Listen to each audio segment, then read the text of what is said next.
Muito bem, começando o programa de hoje com a nossa conversa de quinta-feira, que é do quadro Sua Saúde. E hoje estou tendo o prazer de receber aqui mais uma vez o Dr. Lucas Galotti, cirurgião plástico, que vai conversar com a gente sobre um problema que afeta muitas mulheres se sentem incomodadas. Então, se você, que é mulher, se sente incomodada por tamanho de mamas, esse é o assunto do programa de hoje. E olha só, uma coisa que o Dr. Lucas vai trazer pra gente, que existem opções de cirurgias plásticas de mamas em mulheres que não querem pôr prótese. Essa é nova para mim, então vamos aprender juntos com o Dr. Lucas. Seja bem-vindo, doutor. Muito obrigado, um prazer estar aqui novamente. Uma boa tarde a todos os ouvintes. Então hoje eu quis trazer esse tema, porque existe uma procura crescente em quem quer melhorar o aspecto das mamas, a posição das mamas, mas não quer ter uma prótese, E muitas das mulheres não sabem que isso é possível, muitas das pessoas não sabem que isso é possível, E a gente hoje tem opções técnicas para ter bons resultados mesmo sem utilizar implantes. Essa opção ou essas opções são exatamente o quê? Basicamente, a gente trabalha com o tecido da própria paciente, e com enxerto de gordura, que é algo do próprio corpo dela. Daí não põe o silicone. Não põe o silicone. Então, a gente consegue remodelar o tecido de mama, falando da principal queixa, que é a queda das mamas. Só que, às vezes, essa queda é acompanhada de uma mama de pequeno volume. Então, você só elevar ela, você não tem um resultado satisfatório. E aí a gente tem a opção do enxerto de gordura retirada de alguma outra região do corpo para preencher, para dar um pouco mais de volume, um contorno melhor para a mama. Isso daí implicaria em mais uma cirurgia, no caso? É feito no mesmo procedimento. No mesmo procedimento. Retirado ali, pode ser uma gordura abdominal? Pode ser do abdômen, do interno de coxas, Então, a região mais comum que a gente coleta é da região interna de coxas, dependendo da quantidade que seja necessário, que a área doadora tenha, para retirar, aí a gente pode passar para o abdômen, Isso já brilha o olho da pessoa, não, já vou ganhar uma lipo na barriga. Não é bem assim, Porque a quantidade de gordura que precisa para a mama, ela não é tão grande, quanto em outras áreas. Então, ela é uma coleta de gordura, Não é uma lipoaspiração de brinde. Ela envolve alguns riscos também, Isso acho que, imagino, Com certeza, mexer ali ser mais invasivo, Mas essa coleta de gordura, ela é uma coisa mais superficial, Então, ela não tem um risco de perfuração ou outros riscos que uma lipoaspiração maior pode envolver, Então, a gente coleta uma determinada quantidade de gordura, a gente vai trabalhar com essa gordura para separar as células boas de gordura de impurezas, fibras de outros tecidos que possam vir junto nessa sucção, E aí a gente vai enxertar essa gordura nas áreas onde a paciente tem deficiência, Para a gente poder dar um pouco de volume de colo, dar um contorno no decote mais bonito. Isso é feito com uma pequena incisão, não há necessidade de um corte mais invasivo? A coleta da gordura, Isso. sim.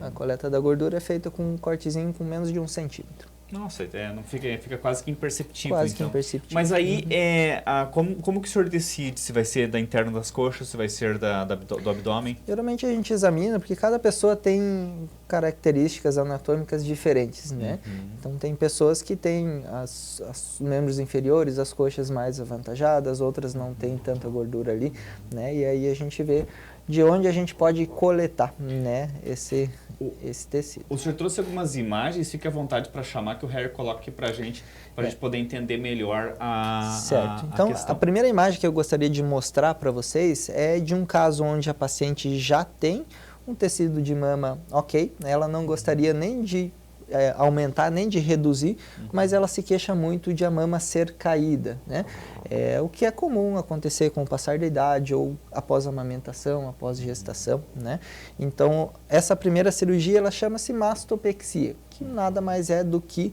elevar a mama, Então, a gente reformula o tecido da mama, a gente melhora um formato que estava mais esparramado, para um formato mais natural da mama, colocando ela numa posição mais superior. Então, essa cirurgia, por exemplo, é uma cirurgia feita só com o próprio tecido da mama da paciente. A gente retira um excesso de pele e reformula, reestrutura a mama dela numa posição superior. Porque nesse caso aqui, a questão é que ela está com excesso de pele que está levando ali a queda da mama, é isso? Exatamente. A pele muito flácida E a mama, com o passar dos anos, com o passar de amamentação, gestações, ela vai perdendo o tecido glandular e trocando por gordura. E como a gordura é mais mole do que a glândula, ela fica com esse formato mais esparramado. Então a gente precisa montar ela novamente num formato mais agradável. É um molde mesmo, né? Vai moldar ali o Exatamente. seio. E imagino que as mulheres ficam muito felizes com um resultado como esse, certeza. né? Tipo, realmente um antes e depois aqui na vida delas, né? Exatamente, né? É algo que muda muito a autoestima da mulher. A idade mais ou menos que se faz esse tipo de cirurgia, tem uma idade mínima para se fazer, máxima? O mínimo que a gente faz cirurgias de mama hoje é em torno de 16 anos, para casos bem selecionados em adolescentes, né? Esse tipo de cirurgia em particular, que é a mastopexia, é mais comum em mulheres que já tiveram filhos, amamentaram, né? Então, entre 35 e 60 anos é a maioria das pacientes que a gente atende com essa queixa. O senhor falou de 16 anos, mas, por exemplo, uma menina, né, de 16 anos que acha que tem o seio muito pequeno, quer fazer esse enxerto, né, ou colocar a prótese, ela tem que esperar porque ela vai ainda ter possibilidade de desenvolver mais a mama, ou ali já deu no limite? Não pela possibilidade de desenvolver a mama, tá? Mas por uma questão assim legal e até de maturidade, sabe? De entender algumas coisas do próprio corpo. Então, cirurgias puramente estéticas a gente não faz em menores de idade. Tá? A gente faz em menores de idade cirurgias que têm um cunho mais reparador, que é o contrário do que você comentou, que é a redução, né? Então essa segunda imagem, né, que o Harry pode colocar para nós aí, é justamente esse caso, uma menina adolescente, né, 17 anos, e ela tinha as mamas muito grandes, né? Então isso não só esteticamente incomoda, como atrapalha funcionalmente, né, nas atividades do dia a dia, gera dores na coluna, gera marcas no sutiã, né? Então isso vai acumulando problemas físicos e psicológicos para a mulher. Então nessa cirurgia a gente não só elevou a mama, mas a gente retirou cerca de 500 gramas de cada mama de tecido, para a gente ter uma mama mais leve, mais proporcional com o corpo dela e numa posição superior. Porque às vezes o corpo da mulher não tem essa sustentação para uma mama tão grande. A pele não aguenta, né?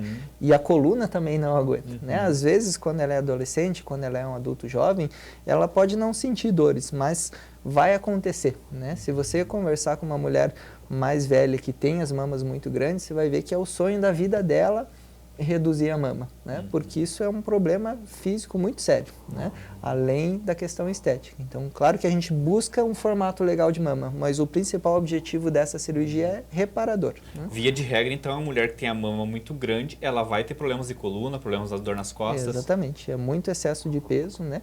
Então, faça um teste aí, coloque 2 quilos de cada lado num sutiã. Tá carregando o dia todo, né? E carregue um dia num sutiã, você já vai sentir a diferença na coluna, né? Então, essas pacientes sofrem bastante com esse excesso de tecido. Agora, uma curiosidade, doutor. As mulheres te procuram mais para reduzir ou para aumentar?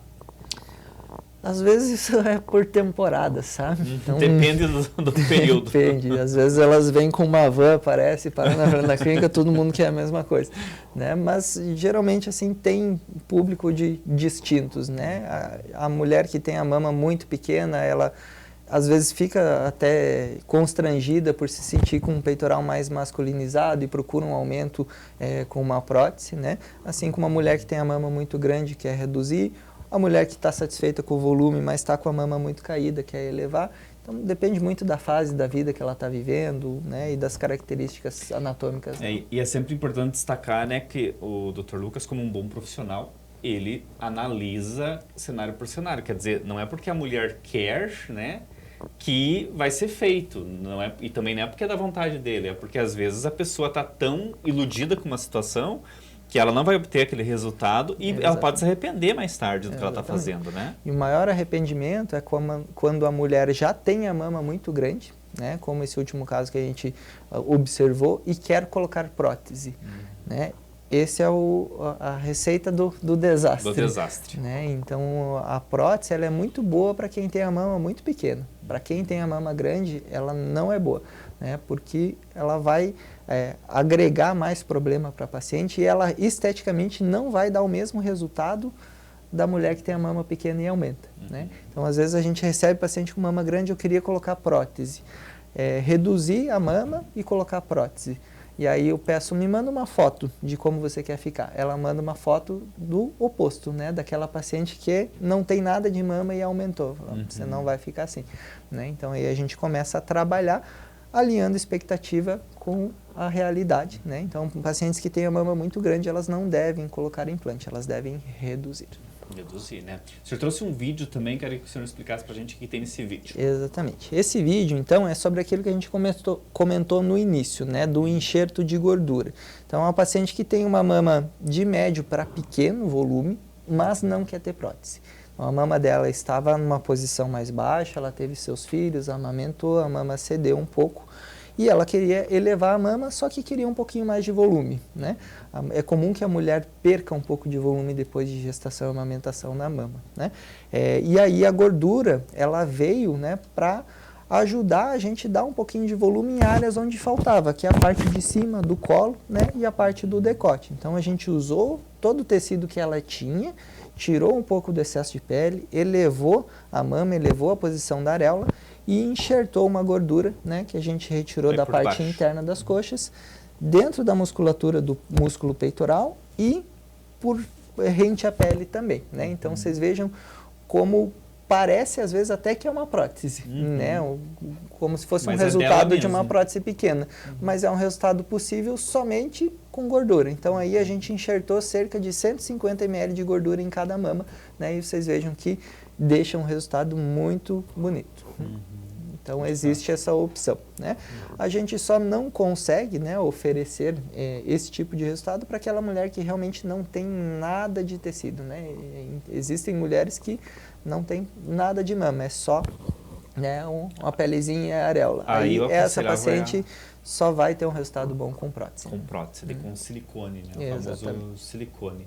E em termos de recuperação, ela é muito complicada porque eu fico imaginando de retirar a gordura de uma determinada localização para colocar em outra, isso não pode provocar algum tipo de infecção, alguma coisa? Tem que ser muito cuidadoso o Tem que ser muito cuidadoso no manejo da gordura, sabe? Aí então, é a parte do médico. É a parte do profissional, exatamente, né? Porque o enxerto da gordura, assim como uma prótese, qualquer coisa que você esteja, né, colocando em um determinado sítio, a gente precisa não ter contato com bactéria, né? Então, quando a gente coleta a gordura, a gente tem o maior cuidado para coletar essa gordura num sistema fechado, para ela ter o mínimo de tempo e contato com o ambiente externo, para que daí ela possa ser enxertada, né, e funcionar ali sem ter nenhum tipo de infecção, né? Quanto tempo de recuperação?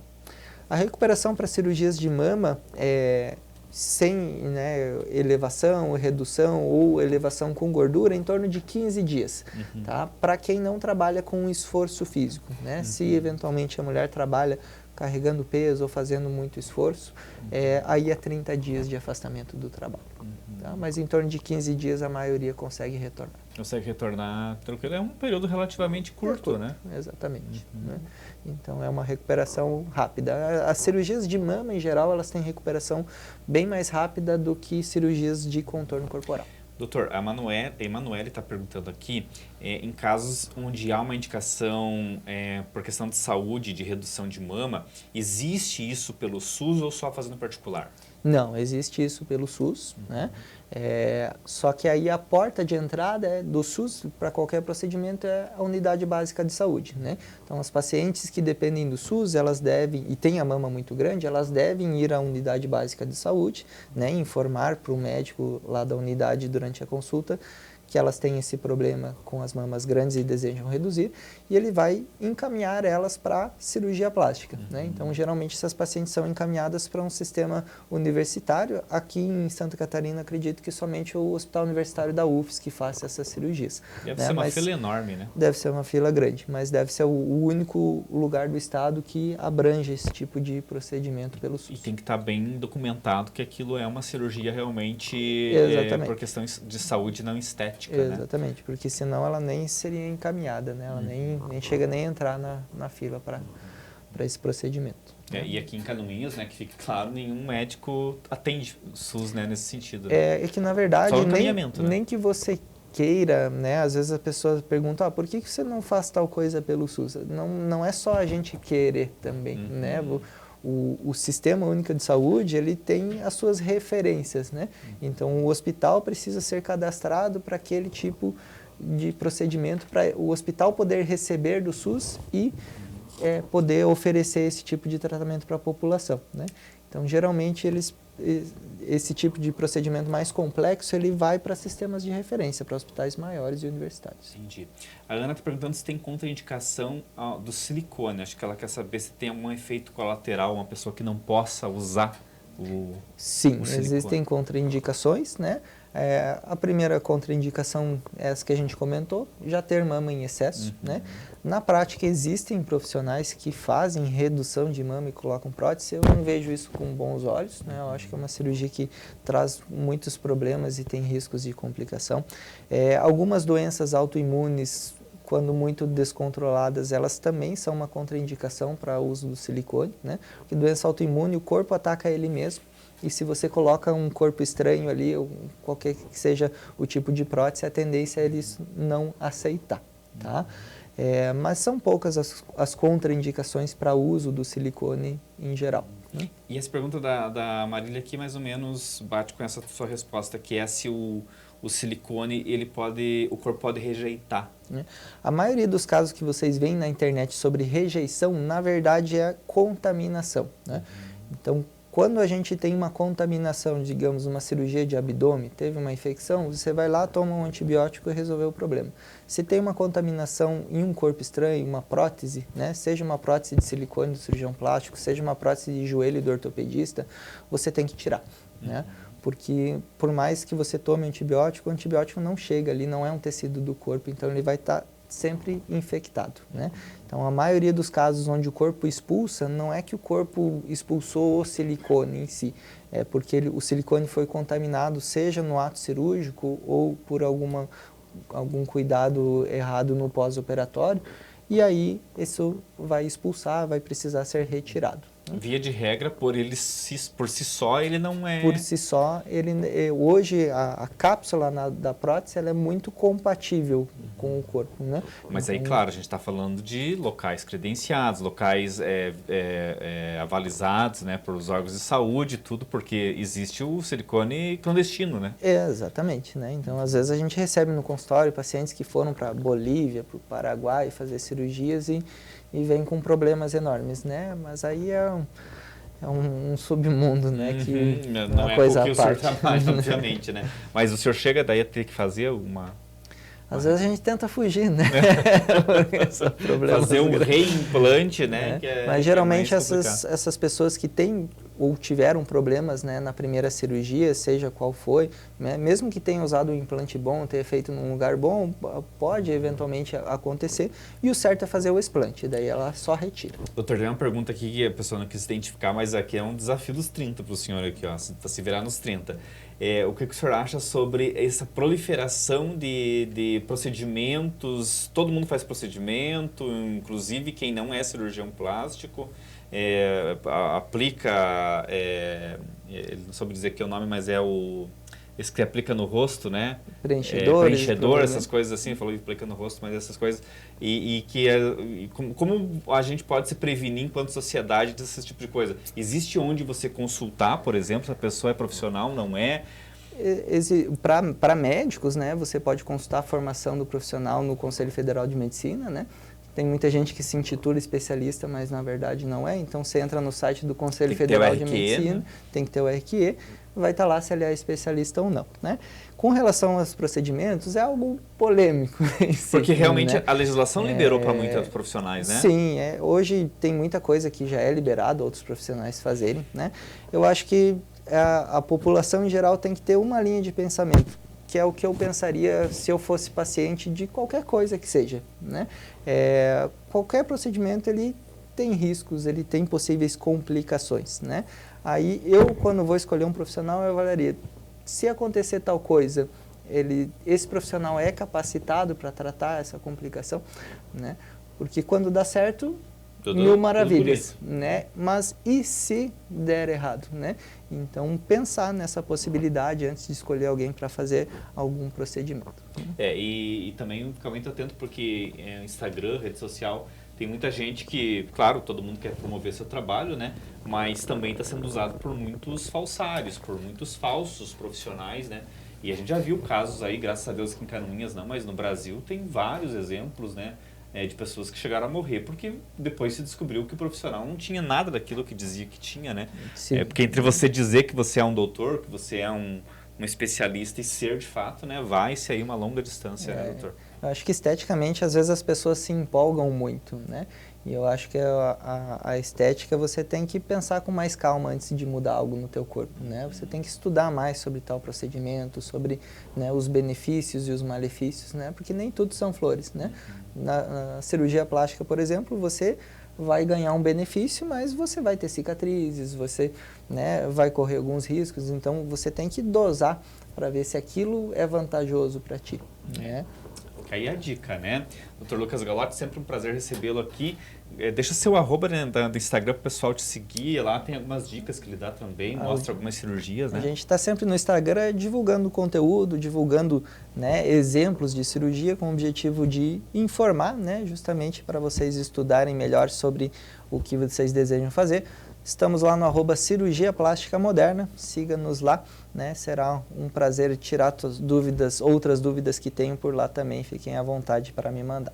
Legal, obrigado, Dr. Lucas, médico cirurgião plástico aqui de Canoinhas, né? Sempre um orgulho ter ele aqui. Um dia ele já veio aqui trazendo para a gente um caso de uma mulher, uma espanhola, né? Era espanhola, né? Teve uma espanhola, teve uma australiana. Uma australiana, exatamente. Uma espanhola e uma australiana vieram de lá para fazer cirurgia aqui. Olha que orgulho para a gente, né? Obrigado, doutor. Sempre um prazer recebê-lo aqui.